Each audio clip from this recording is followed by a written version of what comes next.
Hello hello hi. कैसे हो मेरे प्यारे दोस्तों।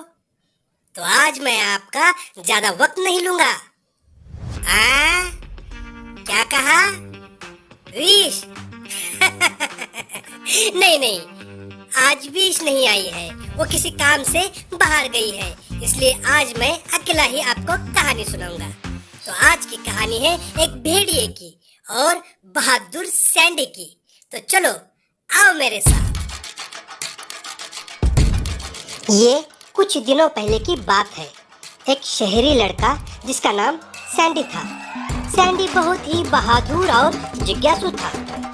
छुट्टियों के दिनों में उसने अकेले जंगल घूमने का प्रोग्राम बना लिया।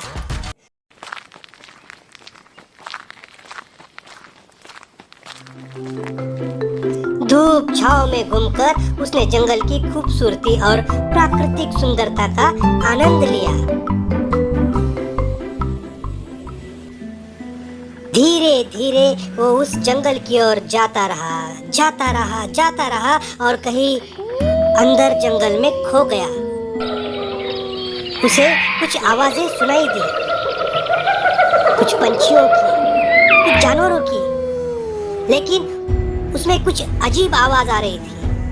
उसने इधर उधर देखा तो उसे कुछ नहीं दिखाई दिया, लेकिन जैसे ही उसने अपने पीछे मुड़कर देखा तो उसे भेड़िया उसका पीछा करते हुए दिखाई दिया।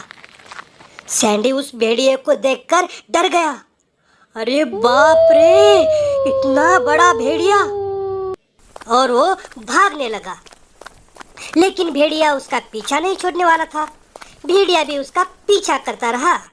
सैंडी भागते भागते कहीं जंगल में खो गया और अचानक से उसे एक घर दिखाई दिया। उस घर के सामने 3 रास्ते थे। पहले रास्ते पर मम्मियाँ थी जो सैंडी को मार सकती थी। दूसरे रास्ते पर ज़ॉम्बी थे जो मनुष्यों को खाने के लिए पसंद करते थे। और तीसरे रास्ते पर पिशाच थे जो मानव रक्त से प्यार करते थे। सैंडी को तो डर के मारे कुछ समझ नहीं आ रहा था। अपनी जान बचाने के लिए उसे कौन से रास्ते से उस घर में जाना होगा, इसके लिए वो बहुत परेशान हो गया। उसे कुछ समझ में नहीं आ रहा, वो बहुत डर गया। लेकिन अब सैंडी को आपकी मदद की बहुत ज़रूरत है।